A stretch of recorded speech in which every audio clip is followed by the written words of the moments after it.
Police officer Aditi আর army captain বিক্রমের বিয়েটা হয়েছিল এক রূপকথার মতো, কিন্তু তাদের ভাগ্যে যে এমন মর্মান্তিক কিছু লেখা ছিল তা কেউ ভাবতেও পারেনি। তাদের প্রথম দেখা হয়েছিল পুলিশ আর আর্মির এক যৌথ অপারেশনে। সেখান থেকেই পরিচয়, বন্ধুত্ব এবং অবশেষে সেই বন্ধুত্ব গভীর ভালোবাসায় রূপ নেয়। বিয়ের পর তাদের সংসার বেশ সুখেই কাটছিল। কয়েক বছরের মধ্যে তাদের ঘর আলো করে আসে ছোট্ট সৌর্য। কিন্তু দুজনেই দেশের সেবায় নিয়োজিত থাকায় একে অপরকে সময় দেওয়া তাদের জন্য কঠিন হয়ে পড়ছিল।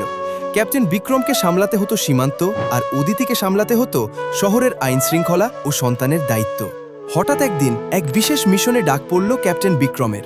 মিশন চলাকালীন শত্রুপক্ষ তাদের উপর অতর্কিত হামলা চালায়।